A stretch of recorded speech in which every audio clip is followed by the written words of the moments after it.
Hello friends, फिर से स्वागत है आपका टू द पॉइंट्स में। हम लोग संविधान लागू होने के समय जितनी भी अनुसूचियाँ थी सबको देख लिए थे। 8 अनुसूचियों को 4 बची हुई हैं जो उसके बाद हम लोगों ने ऐड की, संविधान में ऐड हुआ। उसके बाद जो पहली अनुसूची ऐड हुई वो 1951 में ऐड हुई।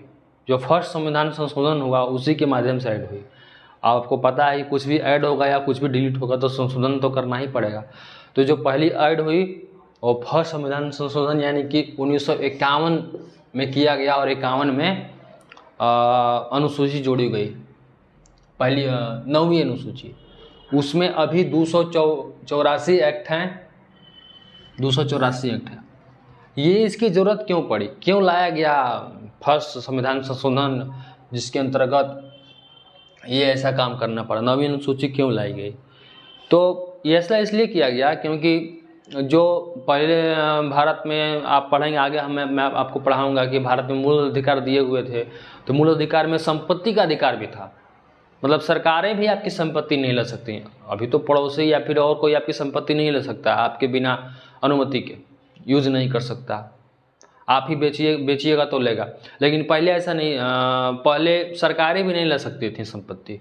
अब तो सरकारें, अगर आपका ज़मीन रोड के रास्ते में आ रहा है, रेलवे लाइन वगैरह निकल रही है, खान माइनिंग वगैरह, तो सरकारें संपत्ति अधिग्रहण कर लेती हैं, मुआवजा देती हैं। लेकिन पहले वो भी नहीं कर सकती थी। अगर कोई चाह जाए कि नहीं मैं नहीं दूंगा तो वो कितना भी पैसा मिले नहीं दे सकता, सरकारें उसे नहीं ले सकती। तो लेकिन ऐसे में डेवलपमेंट भारत का रुक जाता। इसलिए क्या किया गया कि जवाहरलाल नेहरू की सरकार ने पहला संविधान संशोधन किया 1951 में और संपत्ति अधिग्रहण की विसंगतियों को दूर करने के लिए कानून बनाया। और उसमें ये प्रावधान कर दिया गया कि इसमें जो भी प्रावधान बनाया जाएगा ये 9वीं अनुसूची में, उसको कोर्ट में चैलेंज नहीं किया जा सकता। सुप्रीम कोर्ट, हाई कोर्ट, कहीं उसको चैलेंज नहीं किया जा सकता। आगे मैं आपको बताऊंगा कि कोर्ट में चैलेंज करने का क्या मतलब होता है, उससे क्या बेनिफिट है। मूल अधिकार उसी पर टिका हुआ है।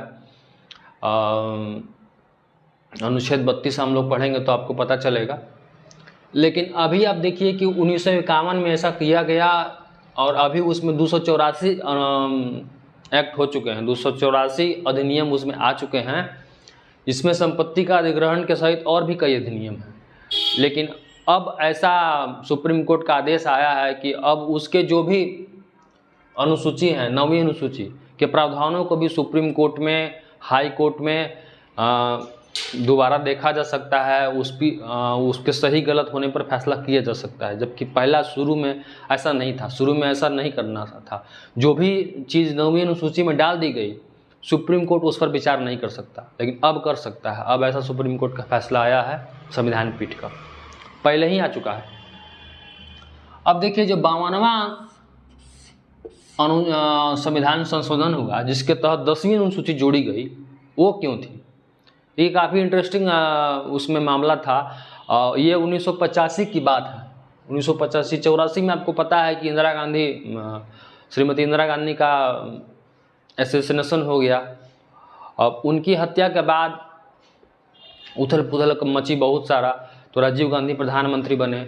लेकिन होता क्या था कि जिस नेता से पार्टी चुनाव लड़के आता था किसी और पार्टी से, अब उस पार्टी की सरकार न बनी, दूसरी पार्टी की सरकार बन गई, तो उसको तो विपक्ष में बैठना पसंद नहीं। वो तो चुनाव जीता है इसलिए कि सत्ता पक्ष में रहे।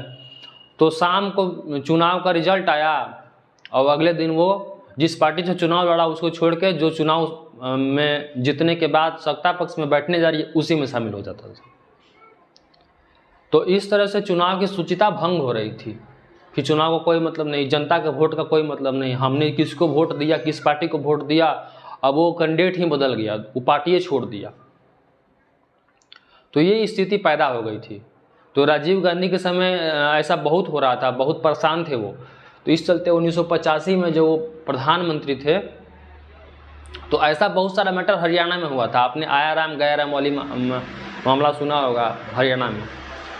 तो 85 में वो दल बदल कानून लाए, यानी कि एंटी डिफेमेशन लॉ। इसमें क्या था कि अगर कोई भी आदमी, कोई भी सांसद या विधायक अगर किसी पार्टी से चुना जाता है, जिस चुनाव चिन्ह पर वो चुनाव लड़के आता है, अगर उसको छोड़ेगा तो उसकी सदस्यता रद्द हो जाएगी। इसमें समय समय पर काफ़ी बदलाव हुए हैं, तो अभी हम उस बदलाव पर नहीं जाते हैं, डिटेलिंग पढ़ेंगे हम तो कि दल बदल कानून का अभी क्या स्ट्रक्चर है। अभी 1/3 पूरे दल के बिलों को ही मान्यता दी गई है। 1/3 जितने भी, जिस एक पार्टी में जितने भी सदस्य हैं, तो उनके अगर 1/3 लोग ही दूसरे पार्टी में जाते हैं तो उसको ही मान्यता दी गई है। उससे कम लोग अगर जाते हैं तो उनकी सदस्यता रद्द हो जाएगी। और इस पर कोई भी निर्णय लेने का अधिकार केवल स्पीकर को होता है, इसमें कोर्ट का हस्तक्षेप नहीं होता।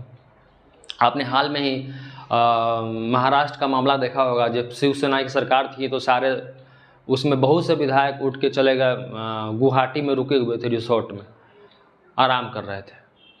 तो वो लोग दल बदल के फेरा में थे, दल बदल लोग कर भी लिए। अब उनको हटा के शिवसेना की सरकार गिर गई जो पहले वाली थी।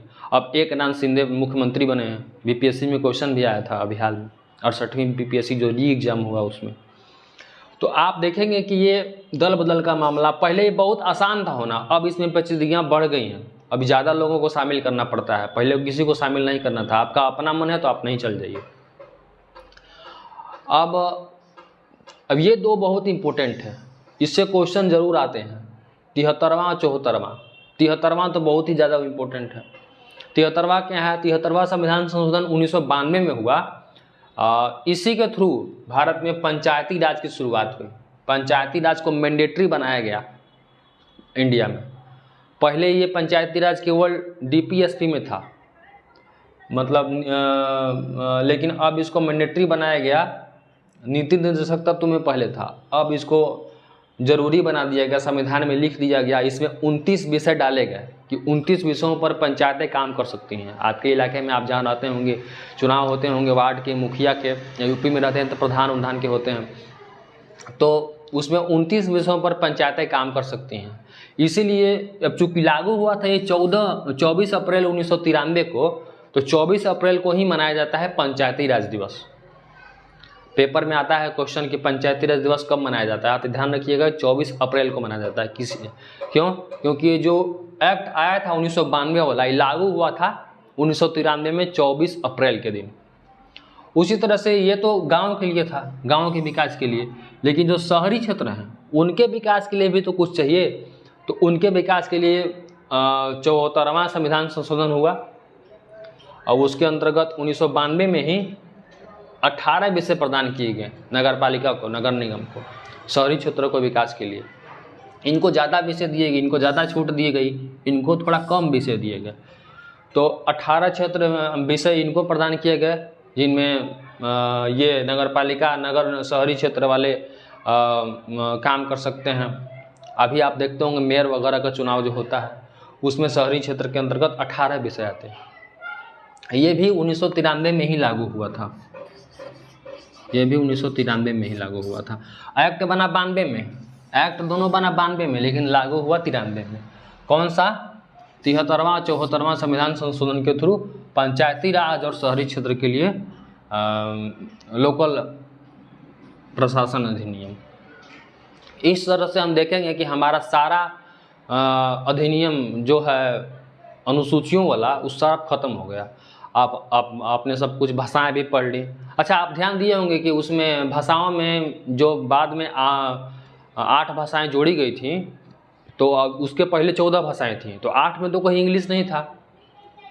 तो क्या 14 भाषाएं पहली थी, उसमें क्या इंग्लिश कहीं है? नहीं, उसमें भी कहीं इंग्लिश नहीं है। कहीं भी भारत के संविधान में अंग्रेजी को लिखा नहीं गया है। 14 भाषाओं में, अब बाद में 8 भाषाओं में, 22 भाषाओं में कहीं नहीं लिखा गया है। पूरा संविधान ही इंग्लिश में लिखा गया, लेकिन वो भाषाओं के लिस्ट में उसको जगह नहीं दी गई। आप इसको दोबारा देखिए, दोबारा रिवीजन कीजिए, कॉपी पर नोट्स बनाइए, फिर से देखिए। जहां आपको समझ में ना आए और समझ में ना आए तो कमेंट कीजिएगा। थैंक यू, धन्यवाद।